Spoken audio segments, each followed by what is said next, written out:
যেই বয়সটাতে আমি ডিপ্রেশনে কাটাচ্ছি, হতাশায় কাটাচ্ছি, হতাশায় ভুগছি, সেই বয়সটাতে অন্য কেউ, অন্যজন দিব্যি তার লাইফস্টাইল চেঞ্জ করে সমাজে প্রতিষ্ঠিত হয়ে গেছে।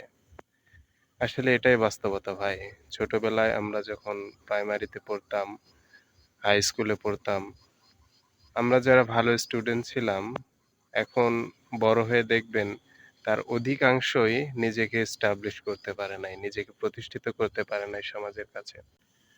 আসলে ভালো ছাত্র হলেই যে সমাজে প্রতিষ্ঠিত হতে পারবে, সে একজন ভালো মানুষ হতে পারবে, এটা সম্পূর্ণ ভুল ধারণা।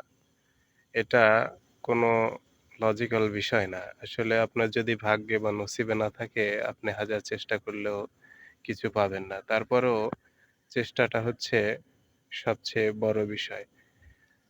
যারা খারাপ স্টুডেন্ট ছিল, পড়াশোনায় ভালো ছিল না বা মধ্যম সাইজের মধ্যম স্টুডেন্ট যারা ছিল, তারা দেখবেন এই বয়সে এসে, আপনার আমার বয়সে এসে তারা কিন্তু একটু হলেও সফলতা দেখা পেয়েছে।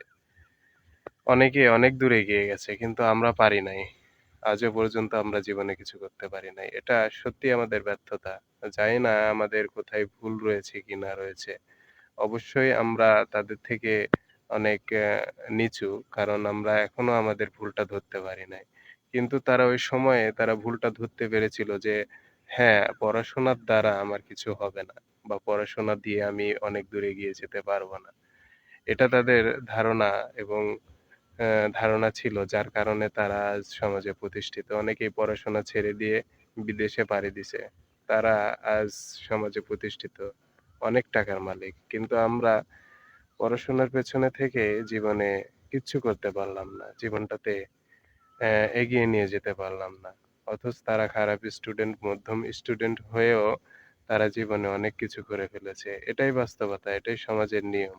আপনি ভালো স্টুডেন্ট বা ভালো মানুষ হলে সমাজে অনেক কিছু করতে পারবেন।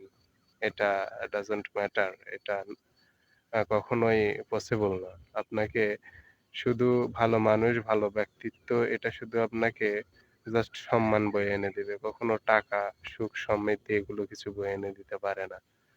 আসলে আমরা আ আমাদের সমাজটাই এমন। আমাদের সমাজে যদি টাকা থাকে তাহলে আপনাকে ভালো চোখে, সম্মানের চোখে সবাই দেখবে। আর যদি টাকা-পয়সা, অর্থ-সম্পদ, ধন-দৌলত এগুলো যদি না থাকে তাহলে আপনাকে কেউ সম্মানের চোখে বা ভালো চোখে দেখবে না।